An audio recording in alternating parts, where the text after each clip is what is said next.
بسم اللہ الرحمن الرحیم۔ اللہ کے نام سے شروع کرتی ہوں جو دلوں کے راز خوب جانتا ہے۔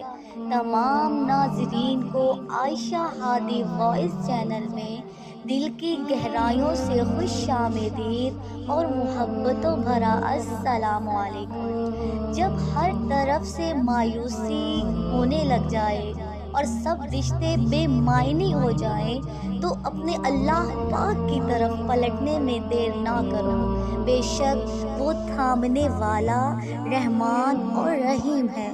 بلا شبہ اللہ جسے چاہے بے حساب رزق دیتا ہے۔ یا اللہ کریم ہم سب کی مشکلات کو آسانیوں اور بیماریوں کو تندرستی میں بدل دے، آمین۔ بغداد کا سوداگر کہتے ہیں جب قسمت کے دروازے کھل جاتے ہیں اور انسان بلندیوں تک جا پہنچتا ہے۔ آج ہم آپ کو ایک ایسا ہی واقعہ سناتے ہیں جو ایک بغداد کے سوداگر کے ساتھ ہوا۔ ناظرین، پرانے وقتوں کی بات ہے، بغداد میں ایک سوداگر رہا کرتا تھا جو بہت ہی دولت مند تھا، لیکن وہ اپنی دولت لٹا کر اتنا غریب ہو گیا تھا کہ محنت مزدوری کر کے اپنا پیٹ پالنے پر مجبور ہو گیا۔ اپنے پچھلے وقت کی عیش و عشرت والی زندگی کو اکثر یاد کر کے وہ غم زدہ ہو جایا کرتا۔ ایک رات وہ بہت اداس اور غم زدہ حالت میں سویا تو اس نے خواب میں دیکھا ایک بزرگ اسے کہہ رہے ہیں کہ تمہاری قسمت کا ستارہ مصر کے شہر قاہرہ میں جگمگا رہا ہے، لہٰذا وہاں جاؤ اور اسے تلاش کرو۔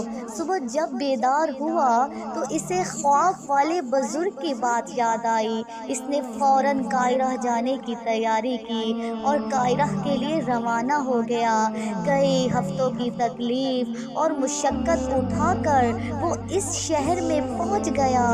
رات ہو چکی تھی اور اس کے پاس کسی سرائی میں قیام کے لیے کوئی رقم موجود نہ تھی، لہٰذا وہ ایک مسجد میں گیا اور اس کے صحن میں ایک کونے میں جا کر سو گیا۔ اتفاق سے چوروں کا ایک گروہ مسجد کے صحن میں آیا اور چوری کے ارادے سے مسجد کے برابر والے مکان میں داخل ہوا ہی تھا کہ کسی آہٹ کی وجہ سے مکان میں رہنے والے افراد جاگ گئے اور مدد کے لیے پکارنے لگے۔ چوروں نے جب یہ چیخو پکار سنی تو گھبرا کر بھاگ کھڑے ہوئے۔ ناظرین، تھوڑی ہی دیر میں علاقے کا داروغہ اپنے سپاہیوں کے ہمراہ وہاں پہنچا۔ جب یہ سپاہی مسجد کے صحن میں پہنچے تو یہ سوداگر انہیں صحن میں سویا ہوا نظر آیا، لہٰذا سپاہیوں نے اسے پکڑ لیا اور چور سمجھ کر اس کی پٹائی کی اور اس کو قید خانے میں بند کر دیا۔ 3-4 دن کے بعد داروغہ نے سپاہیوں کو حکم دیا کہ اس اجنبی کو پیش کرو۔ جب یہ سوداگر پیش کیا گیا تو بادشاہ نے اس سے پوچھا، تم کون ہو اور کہاں سے آئے ہو؟ تو سوداگر نے جواب دیا، میں بغداد سے آیا ہوں۔ پھر بادشاہ نے سوال کیا، تم بغداد سے قاہرہ کس لیے آئے ہو؟ تو سوداگر نے جواب دیا، میں نے خواب دیکھا ہے جس میں ایک بزرگ مجھ سے کہہ رہے تھے کہ تمہاری قسمت کا ستارہ قاہرہ میں جگمگا رہا ہے، وہاں جاؤ اور اسے تلاش کرو۔ میں اسی کی تلاش میں آیا تھا، لیکن آپ کے سپاہیوں نے مجھے پکڑ لیا اور میری پٹائی کر دی۔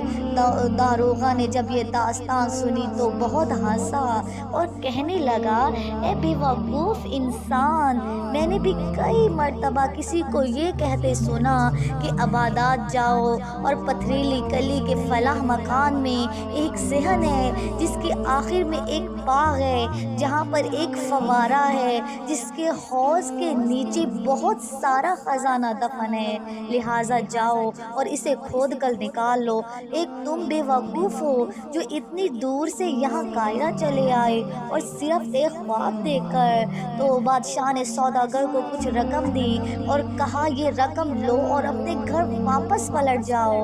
تو ناظرین، قاہرہ کے بادشاہ نے سوداگر کو جس مکان کے بارے میں بتایا وہ دراصل اسی سوداگر کا اپنا مکان تھا۔ بادشاہ کی ساری باتیں سن کر سوداگر سارے معاملے کی تہہ تک پہنچ چکا تھا۔ وہ فوراً واپس اپنے گھر بغداد پہنچا۔ اس نے باغ میں فوارے کے نیچے کھودنا شروع کر دیا۔ ابھی تھوڑی ہی زمین کھودی تھی کہ اسے وہاں بہت سارا خزانہ مل گیا۔ اس طرح اس کا خواب حیرت انگیز طور پر سچ ثابت ہو گیا اور وہ دوبارہ پھر سے مالا مال ہو گیا۔ ناظرین، کہتے ہیں جو کچھ ہمارے نصیب میں لکھا ہے وہ ہمارا انتظار کرتا ہے اور ہمیں ضرور مل کر رہتا ہے۔